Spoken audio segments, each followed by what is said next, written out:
ಇವತ್ತು ನಾನಿಲ್ಲಿ ಕೋಸಿಂದ ದೋಸೆ ಮಾಡ್ತಾ ಇದ್ದೀನಿ. ಇದಕ್ಕೆ ಏನೇನು ಬೇಕು ಅಂತ ಹೇಳ್ತೀನಿ. ಕೋಸು ತೊಗೊಂಡಿದ್ದೀನಿ, ಈರುಳ್ಳಿ, ಅಕ್ಕಿ, ಉದ್ದು, ಜೀರಿಗೆ, ಕೊತ್ತಂಬರಿ, ಹುಣಸೆಹಣ್ಣು, ಒಣಮೆಣಸು. ಅಕ್ಕಿನ ನಾನು ಇದರಲ್ಲಿ 1 ಲೋಟ ತೊಗೊಂಡಿದ್ದೀನಿ. 1.5 ಸ್ಪೂನಷ್ಟು ಉದ್ದು ತೊಗೊಂಡಿದ್ದೀನಿ. 2 ಗಂಟೆ ಕಾಲ ನೆನೆಸಿಟ್ಕೊಂಡಿದ್ದೀನಿ. ಕ್ಯಾಬೇಜು ಸಣ್ಣದಾಗಿ ಹೆಚ್ಕೊಳ್ಬೇಕು, ಈರುಳ್ಳಿಯನ್ನು, ಕ್ಯಾಬೇಜನ್ನು. ಮೊದಲಿಗೆ ಅಕ್ಕಿ, ಉದ್ದು, ಜೀರಿಗೆ, ಕೊತ್ತಂಬರಿ ಎಲ್ಲ ಹಾಕಿ ರುಬ್ಕೊಳ್ಬೇಕು.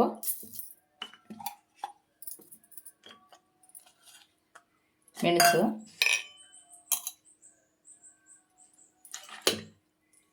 ಉದ್ದು, ಅಕ್ಕಿ ರುಬ್ಬಿ ತಂದಿದ್ದೀನಿ. ಇದಕ್ಕೆ ಉಪ್ಪು ಬೆಲ್ಲ ಹಾಕಿ ರುಬ್ಕೊಳ್ತೀನಿ. ರುಬ್ಬಿದ್ದಾಗಿದೆ ಇದು. ರುಬ್ಬಿರೋ ಹಿಟ್ಟನ್ನು ಒಂದು ಪಾತ್ರೆಗೆ ಹಾಕ್ಕೊಳ್ತೀನಿ.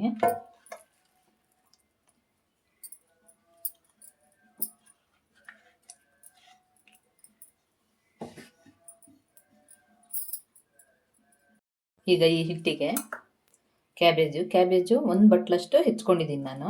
ಇಷ್ಟು ಹಿಟ್ಟಿಗೆ ಇಷ್ಟು ಸಾಕಾಗತ್ತೆ, ಜಾಸ್ತಿ ಬೇಕಾಗಲ್ಲ. ಈರುಳ್ಳಿ 1 ತೊಗೊಂಡಿದ್ನಲ್ಲ, ಅದನ್ನು ಹೆಚ್ಕೊಂಡಿದ್ದೀನಿ.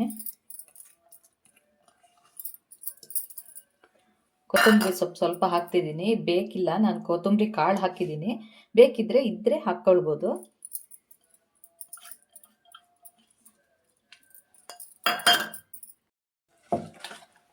ಚೆನ್ನಾಗಿ ಮಿಕ್ಸ್ ಮಾಡ್ಕೊಳ್ಬೇಕು. ಇದು ಹಿಟ್ಟು ಗಟ್ಟಿಯಾಗಿರಬೇಕು, ನೀರಾಗಿ ಆಗಬಾರ್ದು.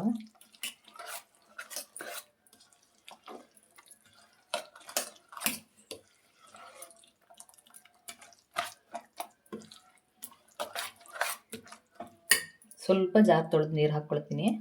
ಅದಕ್ಕೆ ಜಾರ್ ತೊಳೆದ ನೀರು ನೋಡಿ ಹಾಕ್ಕೊಳ್ಬೇಕು.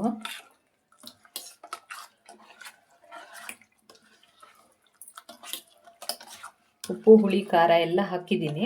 ಬೇಕಿದ್ದವರು ಹಸಿಮೆಣಸು ಹೆಚ್ಚು ಹಾಕ್ಕೊಳ್ಬೋದು. ನಾನು ಒಣಮೆಣಸು ಕಡಿಲಿಕ್ಕೆ ಹಾಕಿದ್ದೀನಿ, ಹಾಗಾಗಿ ಹಸಿಮೆಣಸು ಹಾಕ್ತಾ ಇಲ್ಲ.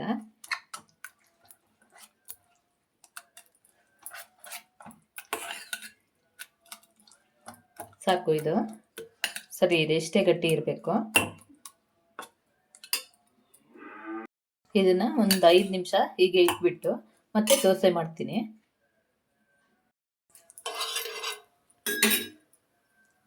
ಕಾವಲಿ ಕಾಯಿಸ್ಕೊಂಡಿದ್ದೀನಿ. ದೋಸೆ ಹಾಕಿ ತೋರಿಸ್ತೀನಿ.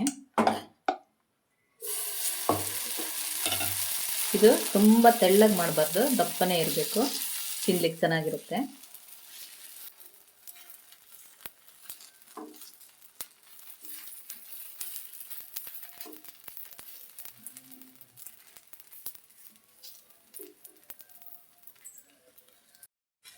ತುಂಬ ತೆಳ್ಳಗೆ ಮಾಡ್ಕೊಂಡ್ರೆ ಏಳೋದಿಲ್ಲ. ಮೇಲಿಂದ ನಾನು ತುಪ್ಪ ಎಣ್ಣೆ ಮಿಕ್ಸ್ ಮಾಡಿ ಇಟ್ಕೊಂಡಿದ್ದೀನಿ, ಹಾಕ್ತಾ ಇದ್ದೀನಿ. ಮುಚ್ಚಿ ಬೇಯಿಸ್ಬೇಕು ಇದನ್ನು.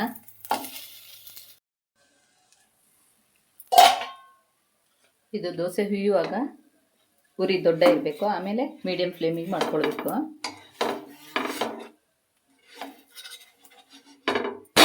ಎರಡು ಬದಿ ಬೇಯಿಸ್ಕೊಳ್ಬೇಕು.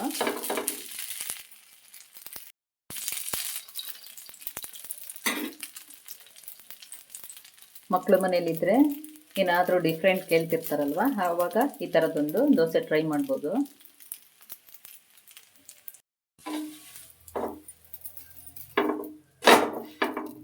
ಸಾಕು, ಇದು 2 ಸೈಡ್ ಬೆಂದಿದೆ, ತೆಕ್ಕೊಳ್ತೀನಿ.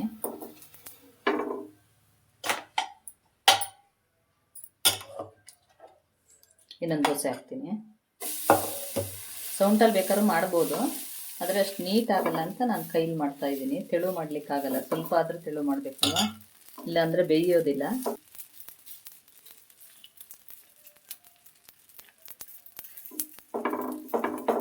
ಇದು ಸ್ಮೆಲ್ ತುಂಬ ಚೆನ್ನಾಗಿರುತ್ತೆ.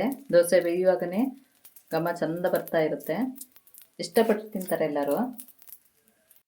ಕ್ಯಾಬೇಜು ಹಸಿ ಹಾಕಿರೋದ್ರಿಂದ ಮೀಡಿಯಂ ಫ್ಲೇಮಲ್ಲೇ ಬೇಯಿಸ್ಕೊಳ್ಬೇಕು, ಇಲ್ಲಾಂದರೆ ಕ್ಯಾಬೇಜ್ ಬೇಯೋದಿಲ್ಲ.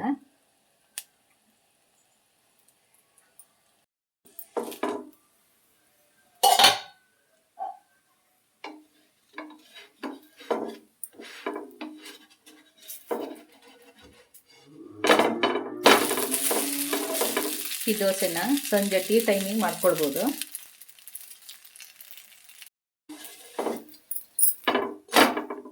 ಚೆನ್ನಾಗಿ ಬೆಂದಿದೆ. ಯಾವಾಗಲೂ ಒಂದೇ ಥರದ ದೋಸೆ ಮಾಡೋ ಬದಲು ಹೀಗೆ ಬೇರೆ ಬೇರೆ ಥರದ್ದು ಮಾಡ್ತಿದ್ರೆ ತಿನ್ನಲಿಕ್ಕೂ ಚೆನ್ನಾಗಿರುತ್ತೆ, ಎಲ್ಲರೂ ಇಷ್ಟಪಡ್ತಾರೆ. ನಾನು ಹಳೆ ವಿಡಿಯೋಗಳಲ್ಲಿ ನೀರು ದೋಸೆ, ಮಿಕ್ಸ್ಡ್ ಬೇಳೆ ದೋಸೆ, ಹಲಸಿನ ಹಣ್ಣಿನ ದೋಸೆ, ಮೆಂತ್ಯ ದೋಸೆ ಎಲ್ಲ ಮಾಡಿ ತೋರಿಸಿದ್ದೀನಿ. ಅದೇ ಥರ ಇವತ್ತು ಕ್ಯಾಬೇಜ್ ದೋಸೆ ಮಾಡಿ ತೋರಿಸ್ತಾ ಇದ್ದೀನಿ. ನನ್ನ ವಿಡಿಯೋಗಳು ನಿಮಗೆ ಇಷ್ಟ ಆಗುತ್ತೆ ಅಂದ್ಕೊಂಡಿದ್ದೀನಿ. ಇಷ್ಟ ಆದರೆ ಒಂದು ಲೈಕ್ ಕೊಟ್ಟು ಸಪೋರ್ಟ್ ಮಾಡಿ. ಇವತ್ತಿನ ವಿಡಿಯೋದಲ್ಲಿ ನಾನು ಕೋಸಿನಿಂದ ದೋಸೆ ಹೇಗೆ ಮಾಡೋದು ಅಂತ ತೋರಿಸಿದ್ದೀನಿ.